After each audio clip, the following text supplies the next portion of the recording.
Assalamualaikum warahmatullahi wabarakatuh. Bismillahirrahmanirrahim. Alhamdulillahi rabbil alamin, wassalatu wassalamu ala asyrafil anbiya'i wal mursalin wa ala alihi wa sahbihi ajma'in.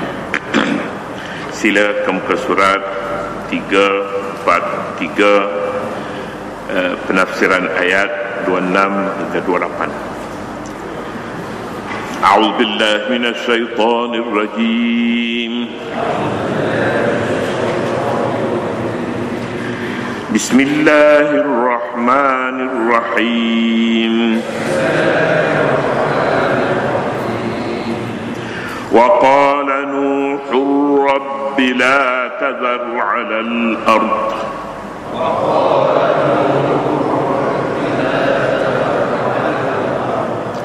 لا تذر على الأرض من الكافرين ديارا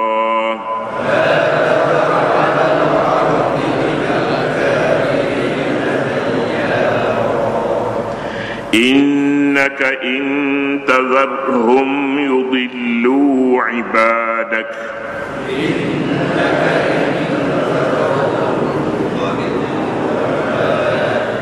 ولا يلدوا إلا فاجرا كفارا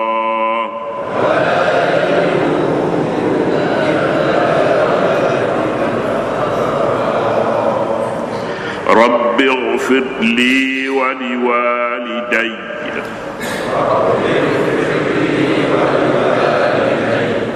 ولمن دخل بيتي مؤمنا وللمؤمنين والمؤمنات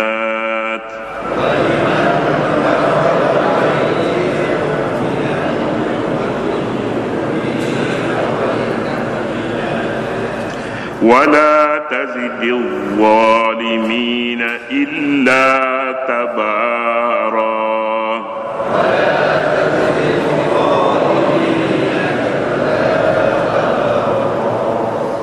صدق الله العظيم.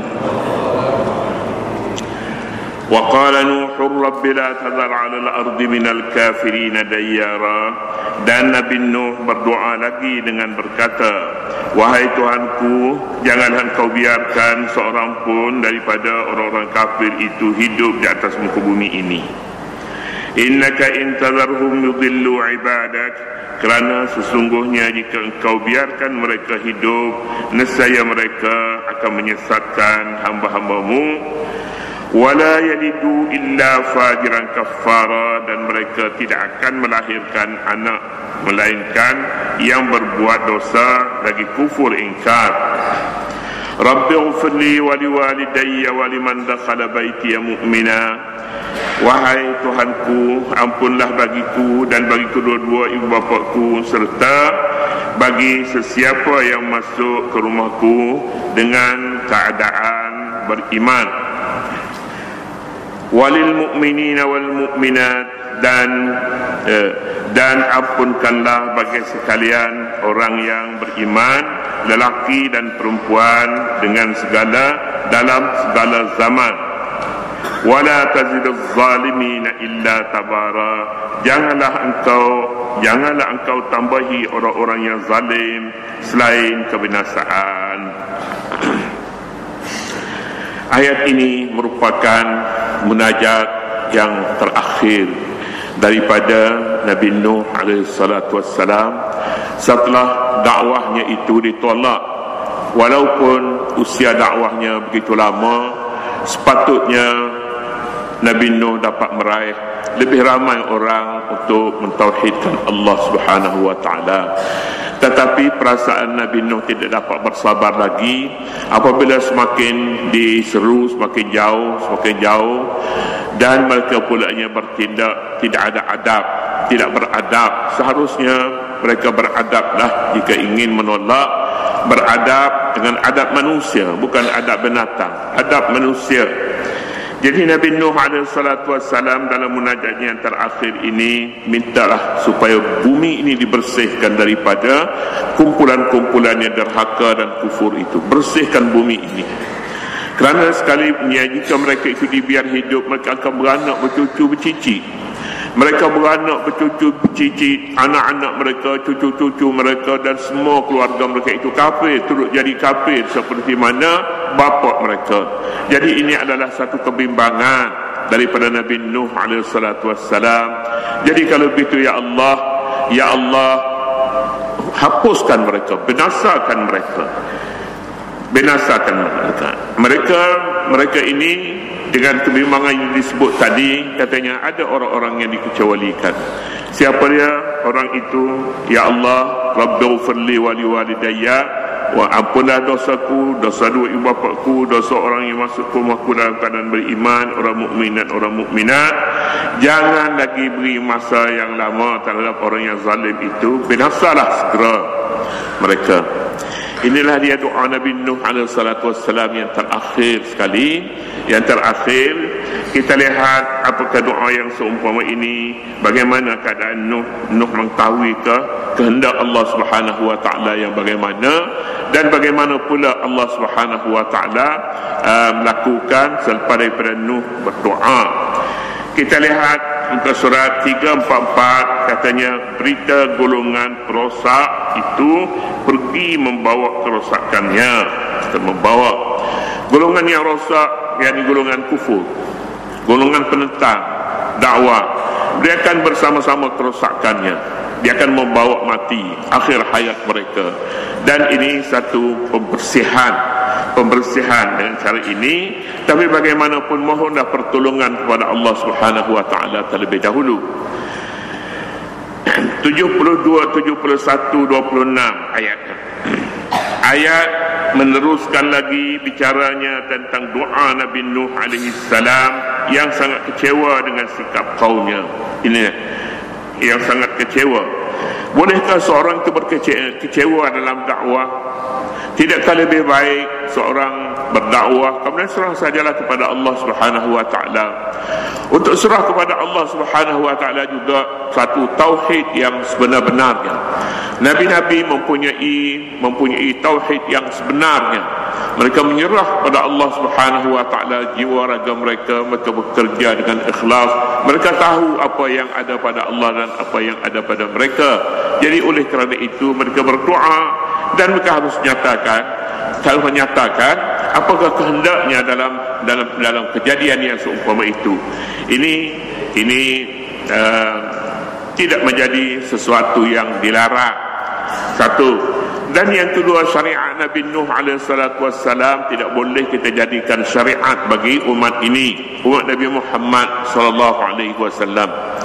Umat ini Allah perlakukan dengan satu cara lain. Dalam ayat akhir surah Al-Maidah, saya wa ma kana Allah mu'adzibahum wa anta fihim wa ma kana Allah mu'adzibahum wa hum yastaghfirun. Allah tidak menyaksakan umatmu wahai Muhammad wa anta fihim, sedangkan engkau berada bersama dengan mereka. Yakni pada masa hayat Nabi Allah tidak hapuskan semua umatnya sekalipun kafir. Sekalipun kafir akan dipelihara sebab Nabi masih hidup. Wa ma kana Allah mu'adzibahum wa hum yastaghfirun. Allah tidak menyaksakan mereka, tidak menghapuskan mereka dari muka bumi ini sedangkan mereka itu beristighfar. Jadi selagi ada orang yang beristighfar kepada Allah Subhanahu Wa Taala dan selagi kamu masih hidup, umat kamu akan dipelihara. Mereka dipelihara artinya tidak dihapus seperti yang telah dilakukan terhadap umat Nabi Nuh alaihissalam. Jadi maknanya syariat Nabi Nuh adalah syariat Nabi Nuh, syariat Nabi Muhammad adalah syariat Nabi Muhammad. Syariat ini berbeza walaupun prinsip dakwahnya sama. Prinsip dakwahnya ialah mentauhidkan Allah Subhanahu Wa Taala, tetapi tindakan Allah berbeza-beza antara satu dengan lain. Inilah dia kebesaran Nabi Muhammad yang diutus. Nabi Muhammad rahmatan lil alamin, rahmat bagi seluruh alam. Kita dapat lihat kesan rahmat itu. Inilah kesan rahmat kita dapat menyaksikan pada hari ini. Ramai orang Islam di mana-mana, mereka memeluk Islam, mereka tidak pernah melihat Nabi. Al-Quran tidak diturunkan pada zaman mereka, tetapi mungkin ada pada zaman ini dan pada setiap zaman, orang yang beriman, iman mereka lebih kuat daripada iman sahabat-sahabat Nabi. Boleh jadi ada begitu. Boleh jadi juga pada setiap zaman tidak akan hilang orang-orang yang kuat berpegang teguh dengan agamanya. Dan antara rahmat antara doa Nabi SAW ialah memelihara umat ini sesuai dengan mesej yang dibawa olehnya untuk membawa rahmat ke seluruh alam. Anugerah yang seumpama itu tidak dinyatakan kepada nabi-nabi yang sebelum ini. Nabi-nabi dari kalangan Yahudi, dari kalangan orang Arab, dari kalangan selain daripada itu pun tidak dinyatakan keistimewaan ini, tetapi keistimewaan ini iaitu rahmatan lil alamin diberi kepada Nabi Muhammad sallallahu alaihi wasallam. Wa qala Nuhur rabbi la tazar 'ala al-ardi minal kafirin dayyara. Dan Nabi Nuh berdoa lagi dengan berkata, wahai Tuhanku, janganlah engkau biarkan seorang pun daripada orang kafir itu hidup di atas muka bumi. Jangan bagi mereka hidup lagi. Doa ini diucap setelah tiada kelihatan lagi tanda-tanda yang boleh menyelamatkan umatnya. Ungkapan alal ardi, di atas bumi, menunjukkan bahawa perutusan Nabi Nuh alaihissalam adalah untuk seluruh manusia di muka bumi pada waktu itu. Begitu juga dengan taufan dan azab selepas taufan adalah menyeluruh kepada semua manusia. Dua kumpulan, dua pandangan. Pertama sekali, pandangan yang pertama, Nabi Nuh diutus kepada seluruh manusia yang ada di muka bumi. Sebab itu doanya ini meliputi semua. La tazar 'alal ardi, di atas bumi. Jangan tinggal siapa pun lagi hidup di atas muka bumi ini. Maknanya dakwah Nabi Nuh kepada seluruh manusia. Ada yang menyatakan pula setiap Nabi itu diutus pada kaumnya. Nabi Nuh diutus pada kaumnya. Oleh kerana itu apabila dibinasakan, maka dibinasakan kaumnya sahaja, tapi tidak dibinasakan yang bukan kaumnya, yang dia tidak diutus untuk mereka. Kemungkinan pada satu zaman itu beberapa orang nabi. Jadi kalau beberapa orang nabi, dan setiap nabi itu ada kawasannya, ada tempatnya. Jadi kalau dia berdoa kepada kaumnya, maka kaumnya sahaja yang melakukan kefasadan, kerosakan seperti kaum Nabi Nuh alaihissalam. Kedua-dua pandangan ini ada orang yang pemikirnya, dan ada kemungkinan keduanya betul dan tidak boleh kita persalahkan antara satu dengan lain. Sekurang-kurangnya kita katakan itulah pemikiran ahli-ahli tafsir dalam menyatakan siapakah umat Nabi Nuh itu. Adakah kaumnya ataupun bukan kaumnya. Nabi Nuh berdoa kepada kaumnya. Artinya Nabi Nuh mempunyai kaumnya sendiri dan dia menyeru kepada kaumnya. Inna arsalna Nuhan ila qaumihi, kepada kaumnya. Kita lihat 21, 71, 27. Nabi Nuh alaihissalatu wassalam memberi alasan mengapa kaumnya perlu dibiarkan pergi. Mengapa perlu mereka ini dihapuskan? Adakah Nuh ni mempunyai perasaan yang begitu keras, tak boleh ditentang sama sekali, kurang sabar? Innaka intazarhum yudillu ibadaka wa la yalidu illa fajiran kaffara. Katanya, kerana sesungguhnya jika engkau biarkan mereka hidup, nescaya mereka akan menyesatkan hamba-hambamu, dan mereka tidak akan melahirkan anak melainkan yang berbuat dosa lagi kufur ingkar. Tidak ada sebab lain bagi Nabi Nuh. Sebabnya ialah ingin mengekalkan bumi ini dihuni oleh orang-orang yang mentauhidkan Allah Subhanahu wa taala.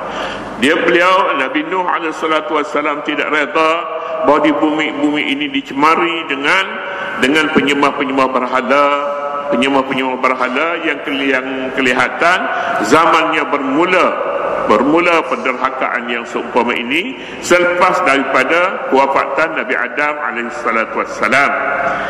Katanya doa ini membayangkan bahawa Nabi Nuh alaihissalatu wassalam berdoa agar kaumnya dihapuskan. Bukanlah disebabkan dendam dan marah, tidak, tetapi berasaskan masa depan yang bakal membawa kerugian. Jika orang yang seumpama kaumnya itu dikekalkan, maka rugi pada masa akan datang. Orang Islam tidak akan membiak, tidak akan ramai, tetapi yang ramainya ialah golongan penderhaka. Tetapi berasaskan masa depan yang bakal membawa kerugian. Nabi Nuh alaihissalatu wassalam, sebagaimana yang dibaca pada sejarahnya, bukanlah seorang yang lekas jemu dan pemarah. Beliau seorang penyabar dan telah bersabar selama 950 tahun, kurang 50 tahun lagi 1000 masa dia bersabar. Jadi tak cukup lagi untuk kita katakan Nabi Nuh memang seorang yang bersabar dalam tempoh 950 tahun. Tempo ini sudah cukup untuk membuktikan sikap sebenar, kejujuran dan keterbukaan beliau dalam menghadapi cabaran dan dakwahnya. Soalnya di sini, bagaimana Nuh mengetahui bahawa kaumnya tidak akan beriman sama sekali dan mereka akan menyesatkan generasi yang bakal dilahirkan? Dari mana Nabi Nuh tahu? Sesetengah ulama menjawab, Nuh mengetahui daripada wahyu yang diwahyukan kepadanya. Mungkin juga diketahuinya menerusi pengalamannya yang begitu lama dalam bidang ini. Mungkin juga Nuh mengetahui menerusi kedua-dua sumber ini. Boleh jadi Nuh dia membuat kiraan tolak campur, kalaulah 950 tahun dakwah ini begini, maknanya tidak bertambah. Jadi berapa lama, hingga bila boleh dibiarkan mereka ini hidup? Hingga bila? Nabi Nuh ingin melihat bahawa pokok yang ditanamnya itu berbuah dan berhasil.